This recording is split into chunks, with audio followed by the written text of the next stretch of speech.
mayroon mga kumpanya na handang manloko ng kanilang mga trabahador o mga business partners para lang kumita ng salapi.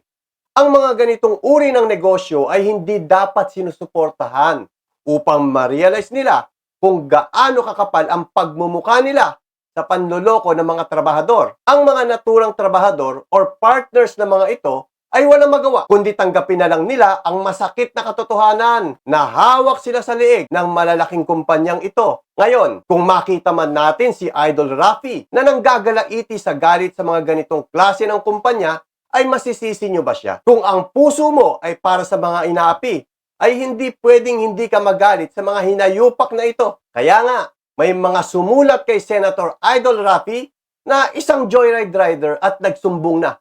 Di umano ay binabawasan ang kanilang tip na mula sa customer na nabigyan nila ng magandang serbisyo. Yung tip ng customer, supposed to be sa driver na lang, ay may kaltas din sila na 20%, pati tip ka. Well, then dapat refund. Then there's a violation. LTFRB, anong reaction niyo po? That's a clear violation. Hindi po yan kasama sa terms of reference ng accreditation nila. So definitely may hearing po tayo next week. Pagpapaliwanagin ko po kayo bakit po nangyayari po ito. Asahan po ninyo yan na kayong unang-unang ko pong tatawagin. Siguro po, Joyride, kung gano'n, illegal po yung pag-charge nyo sa kanila for the insurance. Pati yung tip ay kinakaltasan nyo. Ibalik nyo. They need to be refunded, these riders. Will comply, Mr. Chair. Make sure LTFRB, they will comply. Yes, Mr. Full Chair. refund. Talk to Joyride and some of the riders.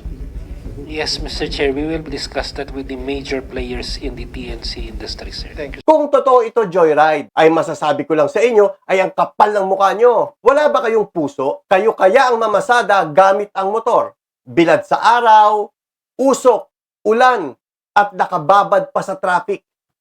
Samantalang kayo ay nasa isang malamig na kwarto at ang ginagawa lang ninyo ay nakawan ng atin magigiting na motorcycle rider. Ang kakapal na mukha nyo.